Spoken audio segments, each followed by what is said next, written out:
Ba't kaya itong motor ko naman? Ay, babe. Ayos na ba yung motor? Sakto check up ko ngayon doon sa Obigayni ko. Sasamahan mo ba ako? Ay, hindi kita masasamahan ngayon. May pupuntahan ako ngayon. Ano, babe? Hindi mo na naman ako sasamahan? Ilang beses mo na akong hindi sinamahan, ha? Alam mo, nakakahalata na yung midwife ko na sa tuwing magpapacheck up ako, hindi mo ako sinasamahan. Tigilan mo ako sa kaartihan mo, si Mang. Kaya mo naman, may pera ka naman. Iba pa rin kasi, babe, pagkasama kita. Sige, nasamahan mo na ako. Ayoko si Mang, may pupuntahan akong importante. Kaya ka lang naman nagkakaganyan eh. Kasi nilalason ni Biba yung utak mo. Walang kinalaman dito si Biba. Sariling desisyon ko yan. Hindi.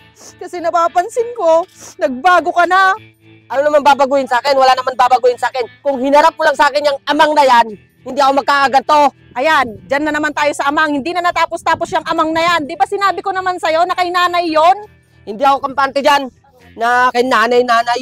O sige, pabayaan mo kami ng magiging anak mo. Umalis ka kung kailan mo gusto. Makabili nga ng siomai. Halika na. Uy, tingnan mo si Simang, oh. Di ba check up niya ngayon? Oo nga no. Hindi sinamahan ni Papa. Sundat yan. Sige, sige. Karma is real. Pikunin natin. Oo. Uy, si Mang. Uy, mukhang umiiyak ka yata. Anong umiiyak? Hoy, kung napapansin nyo, tears of joy to. Kasi malapit ko nang ilabas tong bunga ng pagmamahalan namin ni Papaw. Wow! Proud ka pa talaga, no? Eh, bunga nga yan ang pagtataksil nyo sa akin. But wait, malapit ka nang maibig sa bahay ni Biba. Ayaw, di ma.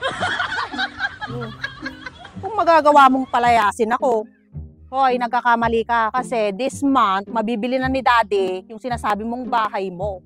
Tsaka isa pa, ikaw lang naman tong pinagsisiksikan mo pa, tong sarili mo. Bumalik-balik ka pa? Talaga ba? Eh, kinukuha ko lang naman yung dapat na sa akin. Go! Go, Biba! Hoy, ambisyosa ka. Matagal naman nang walang sayo dahil sa akin na. Tsaka pansin ko lang, nag-iba ka na ngayon. Mukhang pera ka na. Alam mo ba? Balita ko, yung bagong nilalandi mo ngayon, pineperahan mo lang. Si Loy? Eh ano naman, at least ako, hindi kumabit. Malinis si Loy. Single na, balo pa. Mga buwisit kayo, sinisiran tong araw ko. Tara nga, Biba. O, diba? Effective yung pang-iinis natin kay Simang. O, diba? 1 point, Biba. 0, Simang. Ayun. Uy! May suwa ka pala dito, pahingi ako, ha? Oo nga, di ba? Bumagyo, kaya nagkandalaglag yung mga bunga. Wala na hang natira eh. Ayong. Oh, wait. Wala yata dito yung nangangasim mong biyanan. Ewan ko ba? Bakit wala? Nagsugal na naman yun. Uy, Saan ingat ba ka to? dun, ha? Baka naman mamaya sinasalisihan ka na pala kay Loy. Ay, naku, buti kong patulan ni Loy yun. Oh, Biba, bumili pala ako ng paborito mong siomai. O, kuha lang ako ng plato, Biba. Ano namang pakulo ng ex mo? Ba't may pa-siomay? Ang cheap. Paborito mo ba yan? Oo, ano ka ba? Yan kasi yung paborito ko nung pan. Nung kayo pa.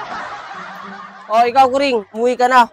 Bilang lang yung binili ko, hindi ka kasali. Eh di umalis. Naman ako kumakain ng siomay. Di naman masarap yun. Uy, Bes, Talaga? dito muna. Ay, uwi na ako. O, halika, umupo ka dito, Biba. Hayaan mo na si Kuring, matakaw yan. Halika dito.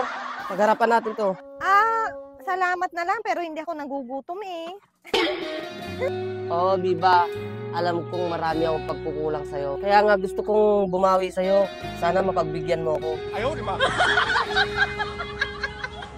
Alam mo, magkakaroon na tayo ng apo kay Daniela. Pangit naman kung hindi tayo magkakasundo. Oo, balita ko nga. Alam mo kasi, Papaw, hindi ko na kasi alam kung paano ka papakikitunguhan eh. Ba't hindi mo pa simulan ngayon? Biba, makukuha mo rin akong patawarin. Pinaghihirapan ang pagpapatawad, Papaw. Hindi basta-basta binibigay. Handa kong ibigay lahat, Biba. Hindi mo lang ba titikman yung binili kong siomay sa'yo? Ano kasi, kumakain lang ako ng siomay ngayon. Yung special na, with rice at drinks. Biba, sandali! Ano, titikman mo o titikman kita? Ayaw, di ma.